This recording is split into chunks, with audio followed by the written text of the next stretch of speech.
Got a 2009 BMW with the car came with a check engine light, and it was for the ambient sensor. As you can see right now, it's reading 26 minus or negative, but right now it's like 80 some degrees, so something is off. Here's the sensor. I'm gonna go over some details about this sensor. It's very simple, very basic the way it works. See, the sensor clips right into the cavity behind the bumper. I used to remove the whole bumper so I can have access to this sensor, but I think here's another way. I think you're gonna like this way better.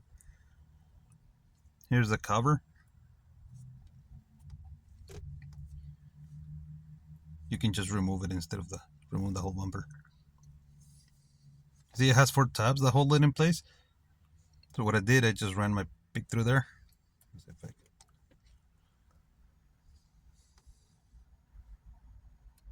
And then I pulled on it until you hear the click that has been released. You can also wiggle it if that helps.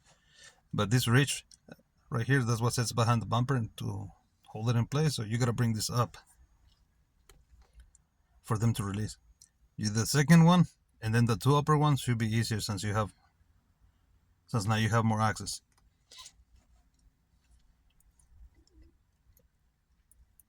Okay, this sensor, the ambient sensor, only has 2 wires, right? 5-volt and ground, and they both come from the computer, from the PCM. So we're gonna be testing for these 2, but you might want to have it disconnected before for a better reading.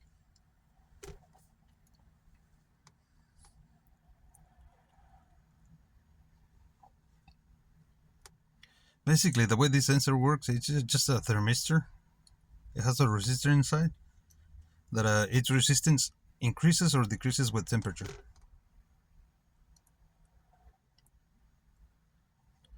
So right now I'm getting 4.1. I should be getting 5, but that's good because I tested earlier and I was getting 5.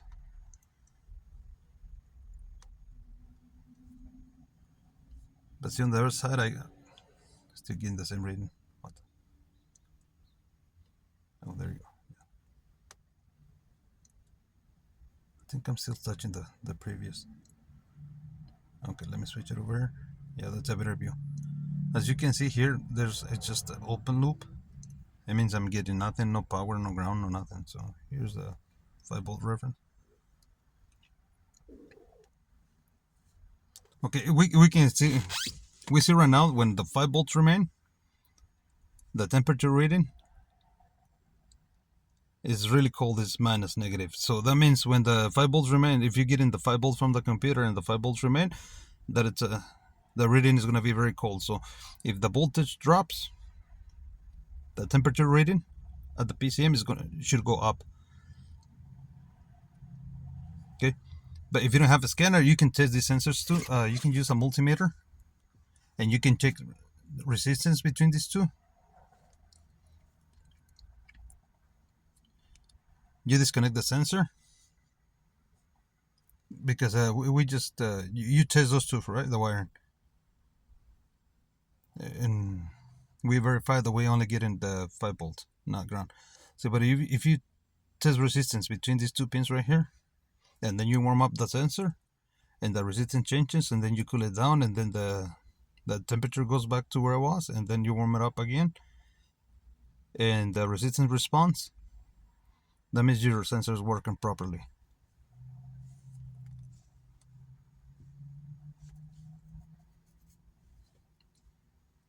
Let me put it back in. What I'm gonna do right now, I'm gonna use my power probe to supply ground, so we can duplicate the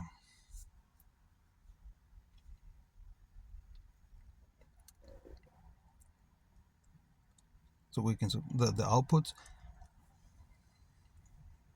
You might want to use a test light If you feel comfortable using the Power Pro because you don't want to damage the PCM, you might want to use a Tesla instead to supply ground or power, either way. But okay, now we're gonna check the voltage.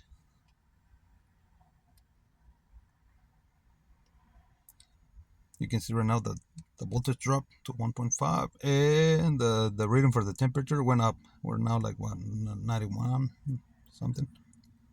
Here's the graph. You can see the graph that it was down, and now it went up.